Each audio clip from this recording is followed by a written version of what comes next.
Huyó como esclavo y regresó 15 años después para ajustar cuentas. 1809. Aviso. Esta historia contiene referencias a violencia, muerte y agresiones implícitas que pueden ser difíciles de leer. Se narra con respeto y contención. En la noche en que Damião decidió no volver, la Casa Grande creyó que se había ido el viento, y con él cualquier posibilidad de que la verdad saliera a la luz. Nadie imaginó entonces que ese mismo joven, endurecido por la selva y templado por un quilombo, volvería 15 años después con la paciencia de quien ha contado cada día y la resolución de quien ha sentido la injusticia en la carne. Fue en 1809 cuando las sendas volvieron a cruzarse, y la memoria, que no olvida aun cuando el poder pretende sepultarla, obligó a saldar cuentas. La hacienda San Sebastián se alzaba en la llanura como un juicio. La casa grande, elevada, con su balcón de madera carcomida por los años, el trapiche que mascaba la caña a la sombra del calor, la senzala, encadenada a la tierra y al trabajo, con su aire denso de sudor y de palabras no pronunciadas. Allí vivían Lucrecia y sus hijos, entre el rumor de la molienda y las órdenes del capataz. Allí vivió Felicia, que con 17 años llevaba en la mirada la inocencia de quien aún no ha aprendido a medir el peligro en los gestos de los poderosos. Gaspar Bello de Almeida tenía la costumbre de creer que la vida de otros no le pertenecía, sino que le estaba concedida en forma de objeto y servicio. Hombre de camisa siempre limpia, voces cortas y miradas que domaban, Gaspar confiaba en la ley colonial cuando le servía y la ignoraba cuando la ley preguntaba. En la hacienda, su palabra era la última. Así se tejió la tragedia que nadie, dentro de la casa grande, quiso reconocer. Los días en la senzala eran de un ritmo que hacía difícil pensar más allá de la próxima tarea. Sin embargo, en esa repetición, pequeños instantes se anudaban en la memoria de Damião con la fuerza de un juramento. La risa apagada de su hermana cuando lograba esconder una fruta. La forma en que Lucrecia ataba el cabello de Felicia para que el sol no le quemara la nuca. El olor del café que alguna vez la ama dejó caer para nadie. Esos recuerdos se volverían después cuchillos y escudos al mismo tiempo. La fijación de Gaspar fue lenta y siempre vestida de normalidad. Primero un encargo para que Felicia trajera una manta a la casa grande, después miradas que no respetaban la distancia de la servidumbre, llamadas que exigían que la joven entrara en estancias donde antaño solo se admitía a los sirvientes cuando Gaspar lo ordenaba con su voz fría. Los rumores, cuando surgían, eran desplazados por el miedo. ¿Quién iba a denunciar a un hombre cuya palabra callaba voces y cuya fortuna compraba silencios? El padre de Felicia, un hombre humilde y ya sin tierras, fue hasta la casa grande buscando amparo. El poder respondió con un gesto de desprecio y con golpes que cerraron la puerta a cualquier mediación. Cuando la noticia del embarazo, los otros lo llamaron vergüenza para no decir su nombre, se hizo carne. La casa grande no imaginó que el castigo que sería impuesto a la madre, a Lucrecia, quedaría marcado en la memoria de todos como un punto de no retorno. Castigaron a Lucrecia en la plaza del Trapiche para que el dolor sirviera de lección. La obligaron a arrodillarse bajo el sol. La ridiculizaron con voces que se reían de su desdicha. No es necesario describir con detalle lo que ocurrió. Basta decir que la humillación fue pública y que las marcas que dejó no fueron solo en la piel, fueron en la forma de hablar, en el temblor de las manos, en los silencios que se alargan como presagios. Felicia no volvió a ser la misma después de esas semanas. El brillo de su risa fue apagándose hasta que un día, sin preámbulos, no hubo más pasos suyos en la senzala. Los relatos se hicieron dos. Unos hablaban de un viaje que la casa grande decía haber permitido para proteger la reputación. Otros, en voz baja, supieron de cómo las sombras de la noche podían tragar una vida. Cuando Felicia murió, fue en la soledad de un parto para el que nadie allí ofreció auxilio digno. Nadie pidió por ella con la urgencia que la vida exige. Fue enterrada lejos de la cruz, con la prisa de quien no quiere ver lo que ha hecho. Su madre enterró a la hija en la penumbra de un amanecer, sin rito ni consuelo, y el entierro se transformó en una ofrenda a la memoria clandestina. Damião presenció todo sin tener más poder que una rabia que crecía y se le doblaba en el pecho. Recordaba el olor de la tierra removida, el gesto de Lucrecia al cubrir con sus manos el rostro de su hija, la manera en que los muchachos de la senzala miraban hacia otro lado. Había intentado pedir justicia por medios que la Casa Grande no admitía. Una súplica al padre, una palabra al capataz, un gesto que, en esa sociedad, equivalía a invocar la furia del patrón. Padre Ignacio, un cura de voz templada que alguna vez habló contra la crueldad del sistema, intentó mediar y fue rechazado. Su intervención se topó con la indiferencia de quien se sabe por encima de la ley. Esa impotencia hizo crecer en Damião una decisión que en la noche se transformó en huida. La salida ocurrió en 1794, 15 años antes del retorno que marcaría el título de esta historia. Fue una noche sin luna, cuando el ruido de la molienda tragaba cualquier sonido menor. Damião esperó el momento en que el capataz descendió con la antorcha para contar las cuentas, y las risas de los sirvientes se atenuaron en las copas de los árboles. Tomó lo esencial: un facón viejo, una manta, recuerdos que dejaba doblados en su pecho. No miró atrás. Cruzó el terreno que conocía como la palma de su mano, pasó por entre las cercas y se internó en la espesura donde la selva protege a quienes saben escuchar sus pasos. Los perros ladraron una vez, luego callaron. La Casa Grande creyó por unos días que la ausencia sería temporal. No lo fue. La caminata fue una inmersión en otro tiempo, el del miedo, del frío, pero también el del desafío. Días sin comida, sin saber si la próxima vereda traerá agua o muerte. Fue en el tercer día cuando la selva le presentó a su primera posibilidad de salvación. Un rastro de humos en la distancia, sonidos de vidas que no obedecían a la ley de la hacienda. Llegó al quilombo como quien llega a un mundo que ya existe sin pedir permiso a su pasado. El lugar se llamaba Serra da Esperanza, en la voz de sus habitantes. Para otros sería un lugar sin nombre, un refugio. Allí encontró a Benedito, que no tenía la solemnidad de un jefe, sino la calma de quien aprendió a escuchar antes de mandar. Benedito era un hombre que había sabido convertir la rabia en comunidad. No era un guerrero por vanidad, sino por necesidad. Había aprendido a proteger los suyos con un equilibrio que venía de muchas pérdidas. Le ofreció a Damião un techo, comida, trabajo, lo que el trapiche había querido arrancarle, la dignidad. En ese lugar empezó a recomponerse con labores compartidas, conversaciones junto al fuego y la mano que señaló que no se debía hablar en voz alta de la Casa Grande, no por miedo, sino por estrategia. En el quilombo la memoria se cuida como se cuida una herida, con palabras que alivian y con actos que enseñan. Los primeros meses de Damião en la comunidad fueron de aprendizaje. Aprendió a reconocer las trampas del terreno, a esconderse en la maleza, a moverse sin hacer ruido. Aprendió a curar heridas con plantas que el trapiche nunca enseñó. También aprendió a contar la historia de Felicia sin que el peso le destrozara la voz. En las noches, junto al fuego, miraba a Benedito y veía en su rostro la posibilidad de un nuevo hogar. Joana apareció como quien llega con el semblante de quien ha conocido el dolor pero se niega a ser definida por él. Tenía la calma de quien ha visto lo peor y aún así cultiva la ternura. No fue amor súbito y ciego, sino la construcción paulatina de una compañía que protegía sin asfixiar. El quilombo era un tejido de pequeñas libertades.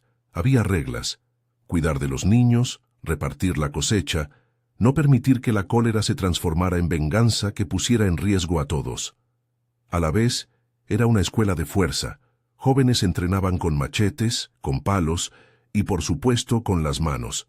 Se enseñaban estrategias de vigilancia y escape. Había quienes se especializaban en curas, otros en construir y otros en contar las historias. Damião, con su sed de reparación, se ofreció como defensor. Su facón, que en la hacienda había sido una herramienta para cortar cañas y en la mente de los dueños un instrumento de orden, en el quilombo pasó a ser símbolo de defensa, no de opresión. A lo largo de los años, La vida en Serra da Esperanza moldeó a Damião de formas que la Senzala no pudo prever. El tiempo se multiplicó. Tuvo hijos, pruebas, días de trabajo duro y noches de risas que eran pequeñas victorias. Joana le dio la certeza de que se podía reconstruir un modo de ser humano después del dolor. Sin embargo, la herida de Felicia no cerró del todo. Se transformó en una línea subterránea que dictaba cuándo Damião se retiraba en silencio, cuándo su mirada se perdía en el horizonte. La memoria, en ese nuevo mundo, seguía siendo como una fogata. La podías rodear para calentarte, pero si te acercabas demasiado, las brasas te quemaban. Benedito no vivió para ver al quilombo crecer sin él. Su muerte fue un recordatorio claro de la fragilidad de la libertad conquistada. No fue un final espectacular, fue un agotamiento, una enfermedad que en el lugar donde menos caben las comodidades encontró el respeto de quien lo conocía. En su lecho, Benedito confió a Damião responsabilidades que pesaban y que, a su vez, ofrecían la posibilidad de transformar el dolor en gestión. Llamado por muchos a liderar, Damião no aceptó la jefatura con orgullo, sino con la sensación de que las heridas piden ser administradas con prudencia. Al asumir una posición de liderazgo, la vida de Damião adquirió otra densidad. Ya no se trataba solo de sobrevivir y guardar memorias, era proteger la comunidad, negociar con aldeanos vecinos, vigilar las rutas por donde a veces se colaban capataces o bandeirantes en busca de fugitivos. La selva, que lo había salvado, exigía constantes atenciones. El facón que llevaba a la cintura fue acompañándose de la palabra y de la estrategia. Se aprendió a urdir planes para evitar enfrentamientos directos con la fuerza bruta de la hacienda, y a veces, cuando la casa grande mandaba castigos, a responder con la astucia de quien sabe que la venganza desmedida puede destruir aquello que se pretende salvar. Durante esos años, la noticia de la impunidad de Gaspar viajaba por los caminos como un mal olor al que la gente intentaba no prestar atención. Desde la selva se oían murmullos, la hacienda seguía en pie, la casa grande mantenía su dominio, las tierras seguían produciendo para los mismos bolsillos. Las leyes coloniales no alcanzaban a castigar a los poderosos. La justicia que entendían los oprimidos debía construirse con otras herramientas. Esa sensación de injusticia persistente era un motor silencioso en la vida de Damião. No era la única razón de su permanencia en el quilombo, pero sí una llama que no se extinguía. El paso del tiempo fortaleció a Damião en aspectos que la Senzala nunca pudo imaginar.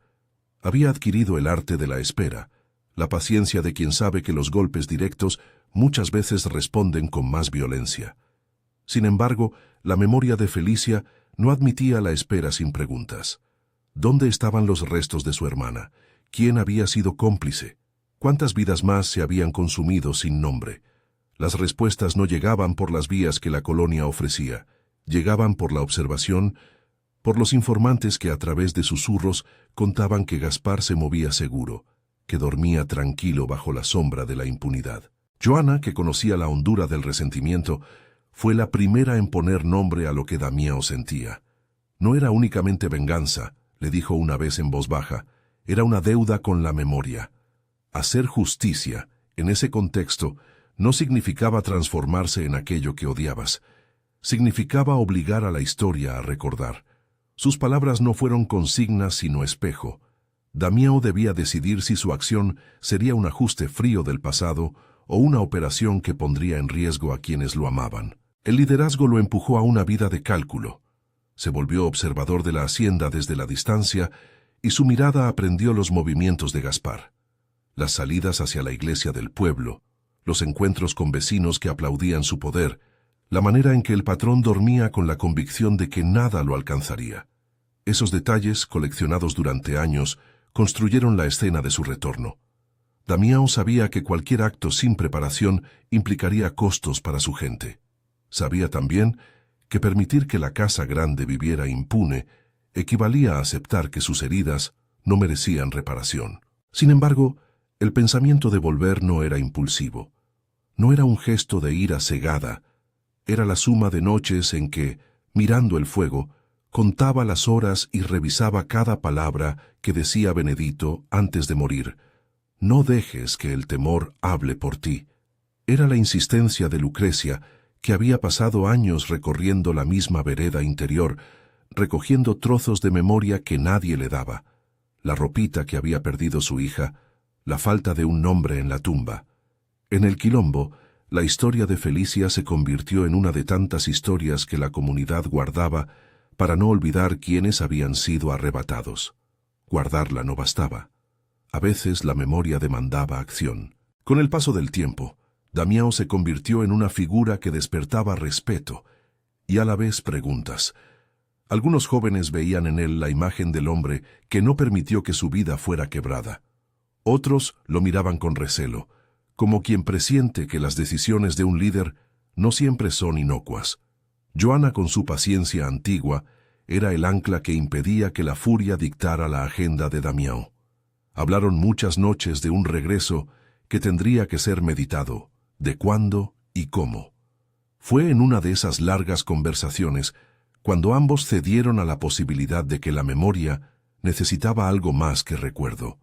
Necesitaba una forma de reparación que no dejara a la comunidad en peligro. La idea de volver a la hacienda fue tejiéndose con la discreción de quien prepara una cosecha. Primero, medir terrenos. Luego, observar los horarios. Después, reunir aliados. Damião no quería llevárselos a todos en una empresa temeraria. Las estrategias que concebía eran silenciosas, como hilos que unían imágenes, la casa grande iluminada en la noche, la figura de Gaspar en su cuarto, la grieta de la madera en la escalera que siempre crujía en el mismo lugar. Saber los movimientos del oponente era indispensable para que la acción tuviera sentido. Pero antes de que ese pensamiento madurara en plan, apareció una noticia que agitó el lago quieto de su vida. Un sirviente que había huido de otra hacienda había llegado al quilombo con rumores sobre la salud de Gaspar. Se decía que el hombre, lejos de envejecer con la calma que su posición le otorgaba, mostraba señales de fragilidad. Algunos lo interpretaron como oportunidad, otros como una trampa. Damião, que no se permitía decisiones precipitadas, oyó la noticia como quien escucha una nota en una partitura que podría ser el inicio o el final. Mientras tanto, en la hacienda, la vida continuaba con una normalidad que a los ojos de la colonia parecía eterna. La molienda, las cuentas, la iglesia los domingos y las horas de la siesta. Para la casa grande, la ausencia era una página en blanco que la ley llenaba con su propio relato. No había crimen, no había castigo, solo acontecimientos. Pero las grietas de la tranquilidad comienzan por lo más pequeño: una vela mal apagada, una palabra en el lugar incorrecto. Damião lo sabía. La casa grande tenía la costumbre de subestimar a quienes no aparecían en sus registros oficiales. Al interior del quilombo, los preparativos comenzaron de manera prudente. No se trataba de armar una expedición, sino más bien de afinar la paciencia. Se hicieron mapas con trazos de barro, se anotaron las rutinas de los mensajeros, se ensayó cómo entrar y salir sin dejar rastro. Damião practicó movimientos y silencios, se entrenó en la respiración para que su cuerpo respondiera sin que la memoria le dominase. En la soledad de algunas noches, repasó la imagen de la casa grande y la de Felicia, como quien repasa una carta antes de presentarla en público. En una de esas noches, sentado junto al fuego, Damião dejó que el recuerdo de la madre le atravesara el pecho con suavidad y dolor. Lucrecia, con sus manos que nunca dejaron de trabajar, con sus ojos que ya no esperaban ayuda de la ley. Había algo en ese recuerdo que le recordaba la necesidad de actuar con responsabilidad, no solo para ajustar cuentas, sino para honrar la memoria de quienes no tenían otra forma de justicia. Joana, que le miraba desde la penumbra, apoyó la mano en su hombro como si quisiera decirle que, más allá del plan, existía la posibilidad de volver y sentirse, al fin, liberado de la deuda que la historia le impuso. Aún así, el deseo de regresar no era una certeza absoluta en la conciencia de Damião. Había noches en las que se preguntaba si el acto de justicia personal no terminaría por transformarlo en aquello que siempre aborreció, un verdugo con la misma arrogancia que Gaspar, Esa pregunta lo siguió como un pulso que no dejaba de latir. No quería que su vida se redujera a un solo gesto. Quería que su acción contuviera dignidad y enfoque, que la memoria de Felicia no se consumiera en la violencia sin sentido. Así fue creciendo en él una idea que no renunciaba a la estrategia. No buscaría espectáculo ni venganza pública que humillase para el goce de otros. Buscaría un ajuste que deje tras de sí la claridad de que había ocurrido una reparación. La línea entre justicia y venganza era fina, y Damião la midió con la prudencia que le daba la vida compartida en el quilombo y las conversaciones con Joana y los ancianos. La preparación, entonces, se transformó en su método. Observación, inteligencia, paciencia. La constancia de quien registra cada paso de la casa grande para ver si acaso la impunidad tiene fisuras. Los años habían temperedado su furia, no la habían extinguido, pero la habían encauzado. El pensamiento de 1809 se convirtió en un mapa mental, y cada día que pasaba acercaba a ese año como un barco que, silencioso, venía a anclar frente a la orilla de la memoria.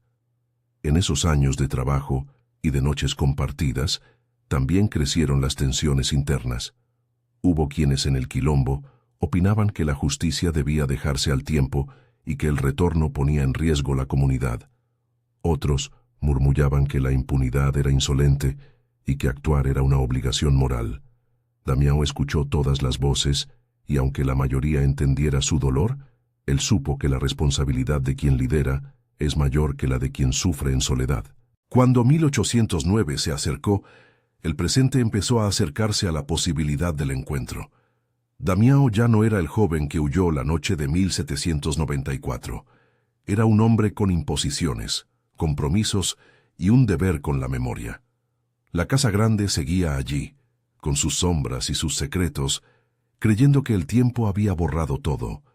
Pero la memoria, cuando no se alimenta de sangre ni de espectáculo, se presenta con la firmeza de quien tiene razón. Damião lo sabía, y en la penumbra de una noche en que la selva olía a lluvia, tomó una decisión que no era solo suya. Empezaría a trazar los pasos que, en 1809, podrían hacer que la casa grande recordara lo que no quería recordar.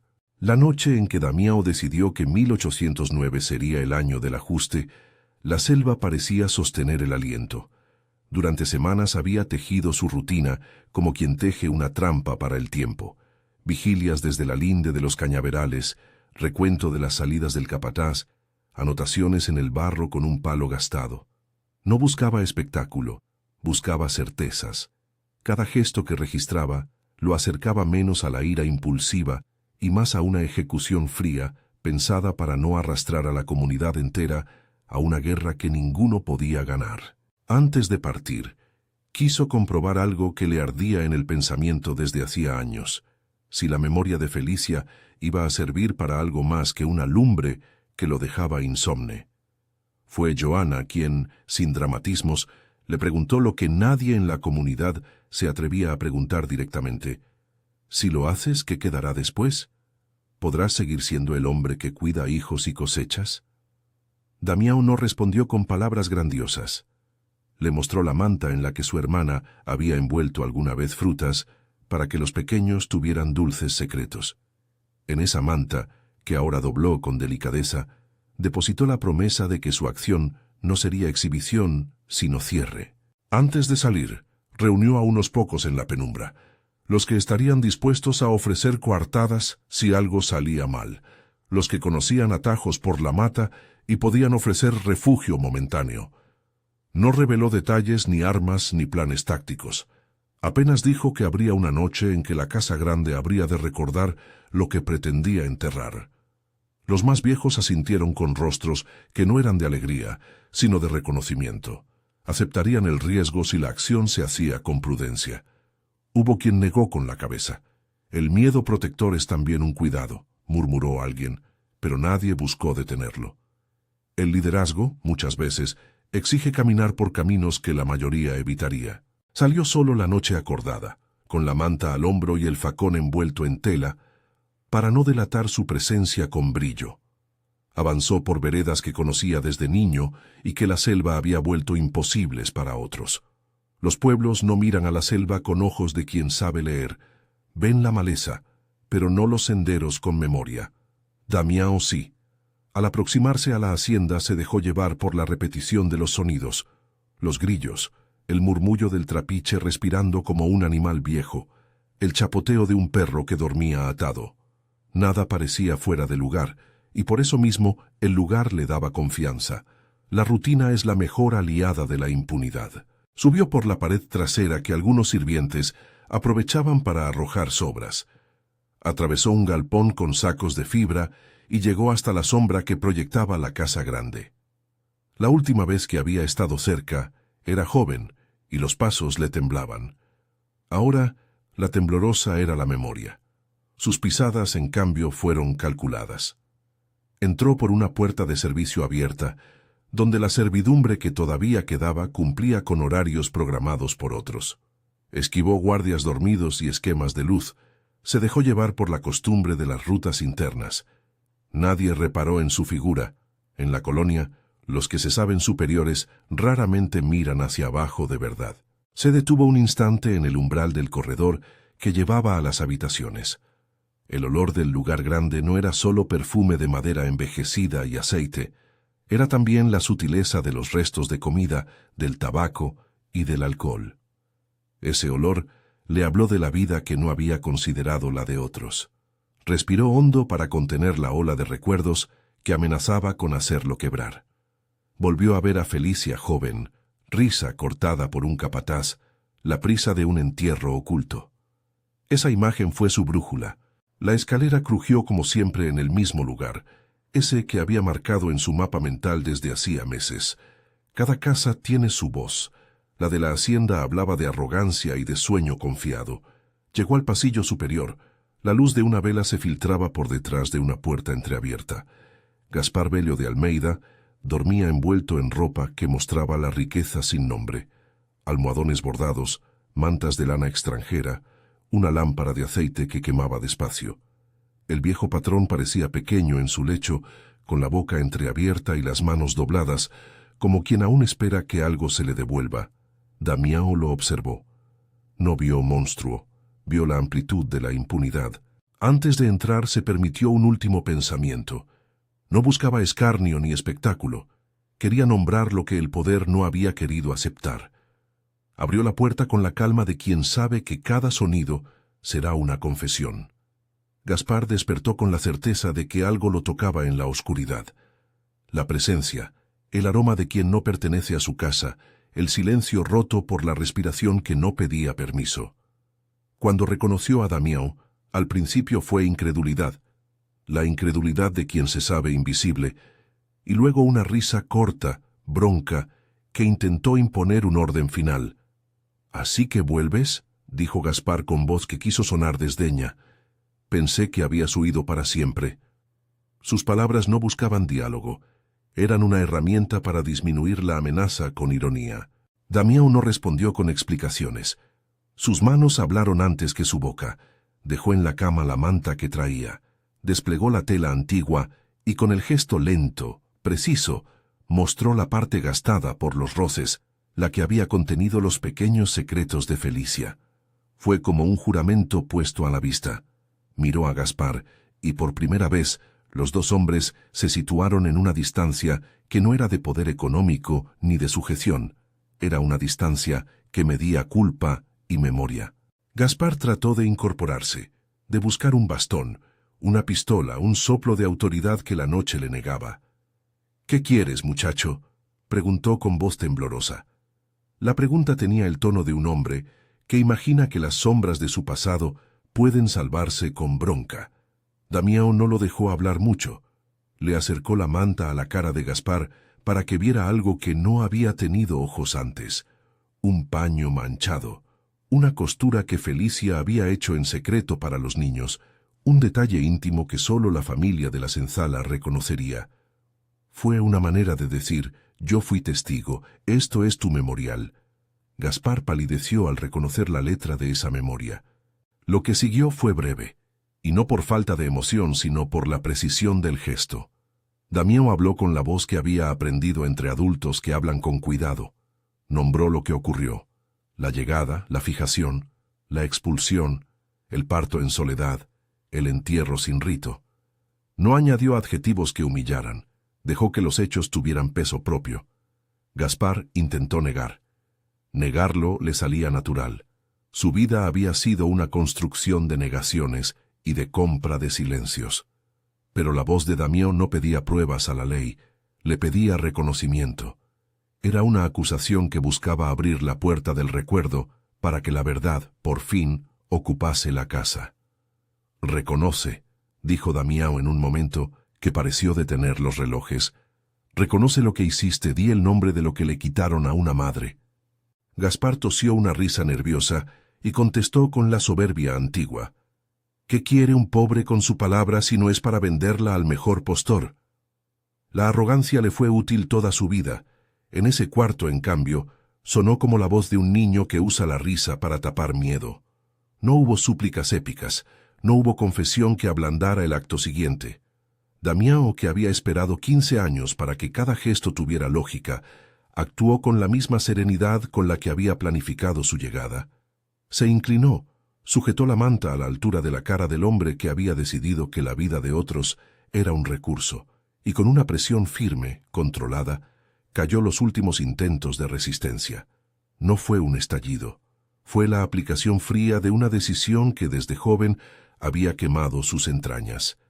La almohada de la casa grande no fue un objeto de espectáculo, fue una herramienta para que el ruido no diera señales. La acción duró lo necesario para que la vida se extinguiera sin estrépito.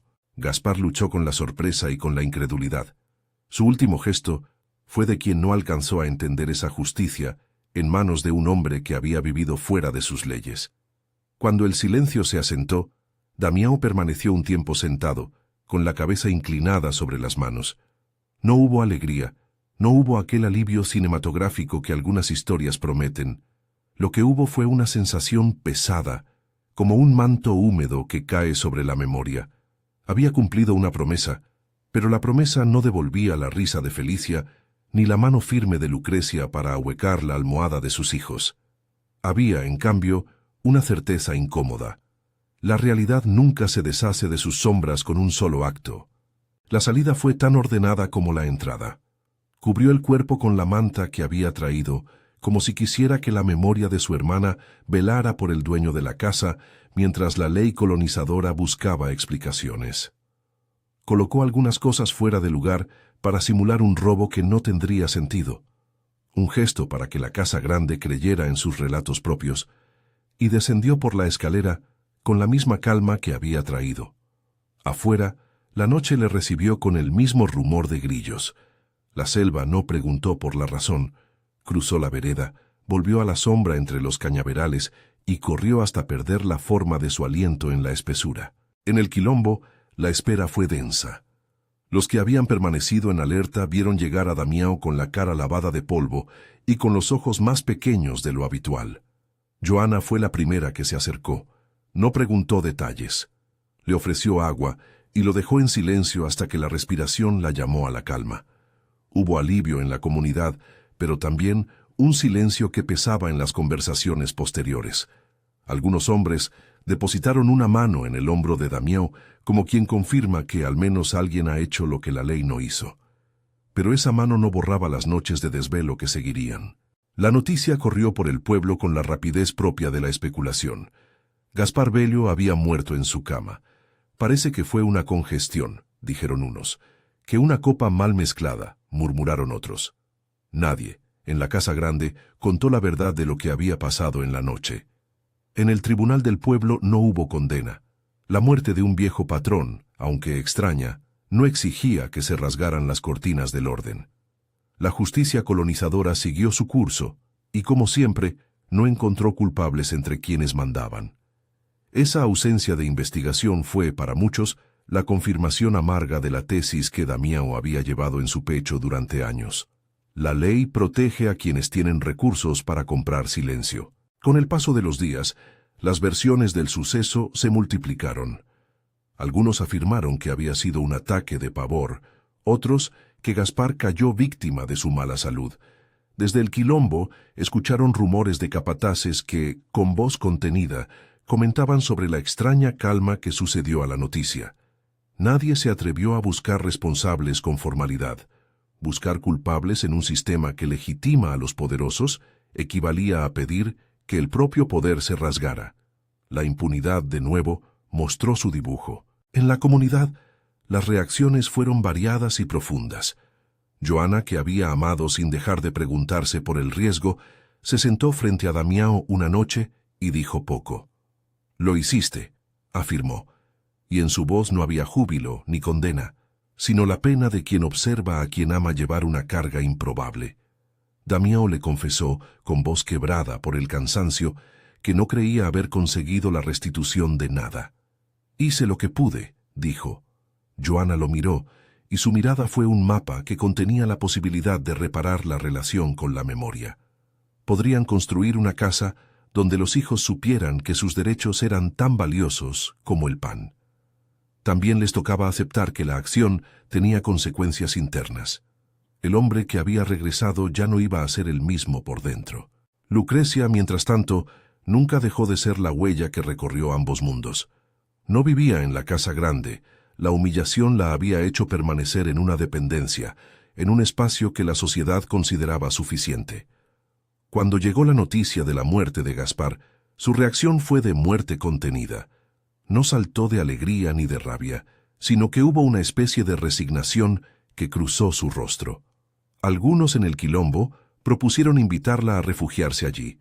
Lucrecia aceptó venir semanas más tarde y no por la novedad de la acción, sino porque la presencia en la comunidad le ofrecía una temperatura humana diferente. No buscó venganza, buscó el derecho a no vivir con el peso de un entierro sin nombre. Su encuentro con Damião fue breve y sin dramatismos. Ella lo miró con ojos que habían aprendido a medir la bondad de los gestos. No pronunció gracias con la exuberancia de los cuentos. Pronunció una frase que pesó como una sentencia justa. «Has hecho lo que la ley nunca quiso hacer por nosotras». Las palabras no fueron una absolución ni una condena. Fueron un reconocimiento del hecho humano que, en su corazón, había sido ejecutado por un hijo con la desesperación de quien ya no tenía otra vía. El Quilombo, por su parte, no quedó inmune al trauma. Las preguntas surgieron y perduraron. ¿Qué hacer con un crimen que, en su raíz, pretendía ser una reparación? Algunos defendieron el acto como legítima respuesta a la ausencia de justicia. Otros recordaron que la vida tomada no devuelve la vida perdida. Se mantuvo durante meses una tensión que no se resolvía con discursos. La comunidad supo que la paz adquirida por la acción venía con una factura que no se pagaba solo con silencio. La matrización de la memoria se transformó en cuidado compartido. La historia de Felicia dejó de ser el relato íntimo de Damião y pasó a ser un canto colectivo que se narraba en voz baja junto al fuego. Se hizo una tarja simbólica con una piedra cerca de un árbol para nombrar el entierro secreto. No había cruces de iglesia, pero había palabras que recordaban su identidad. Los niños aprendieron su nombre en historias que no esconden la violencia, pero sí celebran la resistencia. Felicia se volvió un nombre que enseñaba por qué algunas memorias exigen acción. Con el tiempo, la vida cobró su curso cotidiano. Labores, nacimientos, muertes de ancianos, y la rutina que no perdona.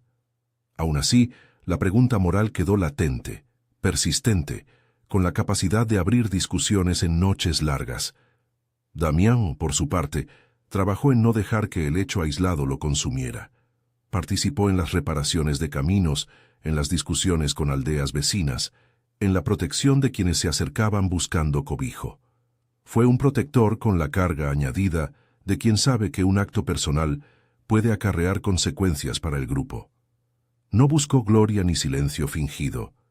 Caminó con la sencillez de quien recogió una deuda y la devolvió en las formas que entendió posibles. No hubo persecución inmediata. La casa grande, privada de su cabeza, siguió funcionando con la rigidez de las estructuras coloniales. Las tierras produjeron, las cuentas se llevaron y la religiosidad de plaza continuó como si la muerte de su dueño fuera un accidente. El destino, para quienes viven en la periferia del poder, es muchas veces invisibilizar lo que no conviene. No hay procesos públicos que comprometan a quienes mandan. Esa falta de sanción pública no convirtió a Damião en héroe ni en villano de forma automática. Lo colocó en una posición que la historia, más tarde, tendría que juzgar con calma. Años después, la historia de aquella noche se transformó en distintas capas. Para unos, fue una reparación. Para otros, una desgracia necesaria. Para los más jóvenes, una enseñanza sobre los límites entre justicia y venganza. La comunidad sostuvo un rito de memoria cada año, no para celebrar una muerte, sino para afirmar que nadie debía pasar por lo que ella pasó. Damião asistía a esos actos con la misma sobriedad con que había actuado. No buscaba aplausos, sino dar contención a la memoria que lo empujó a no callar. En un tiempo más leve, el quilombo recibió la visita de alguien que había sido guardián en la hacienda y que, arrepentido, pronunció lo que muchos no se habían atrevido a decir cuando podía costarles la libertad. Contó que el patrón había gozado de protección por redes de favores y silencios que permeaban el vecindario. La confirmación pública de ese entramado no trajo justicia de tribunal, pero sí alivió en la comunidad la idea de que la impunidad no era solamente la ausencia de acusados, era la manera en que un sistema entero blindaba a sus poderosos. En ese sentido, la acción de Damião fue leída por muchos como una consecuencia directa de una estructura que no ofrecía otras vías. Damião envejeció con la marca de aquella noche grabada en los ojos. No se convirtió en mito fácil, se convirtió en cambio en figura compleja. Protector, hombre marcado por la memoria y capaz de abrir debates sin fingir certezas. A veces, se sentaba en la linde del quilombo y miraba la vereda por donde había hastiado a la casa grande. Recordaba a Felicia como la joven que fue, no como un símbolo. La nombraba en voz baja para que el eco sostuviera su presencia. No buscó convertir su acto en ejemplo. Buscó que la comunidad supiera que la historia tiene ángulos que la ley nunca contempla. En 1815, años después de aquel episodio, el mundo colonial seguía funcionando con su inercia. Las vidas que más sufrían por su costado eran las que menos tenían voz. Damião, ya con canas en la sien, enseñó a sus hijos a plantar y a leer la selva como quien lee la memoria. A veces en la sobremesa surgían discusiones sobre lo que había sido justo y lo que no. Les decía a los jóvenes que la memoria exige acción, pero que la acción exige prudencia, que no todo reclamo personal puede asumir la forma de ley, que en ocasiones la historia obliga a tomar decisiones que dejan heridas abiertas. La pregunta que quedó más allá del tiempo no tuvo una respuesta única. En las asambleas del quilombo se repitió a menudo: la ley colonial había fallado, la comunidad había actuado. La discusión no buscaba absolver ni condenar sin juicio, buscaba comprender cómo vivir con la memoria de un acto que no traería de vuelta a los muertos, pero que, paradójicamente, había impuesto un peso de verdad sobre una familia que creía que podía todo comprar.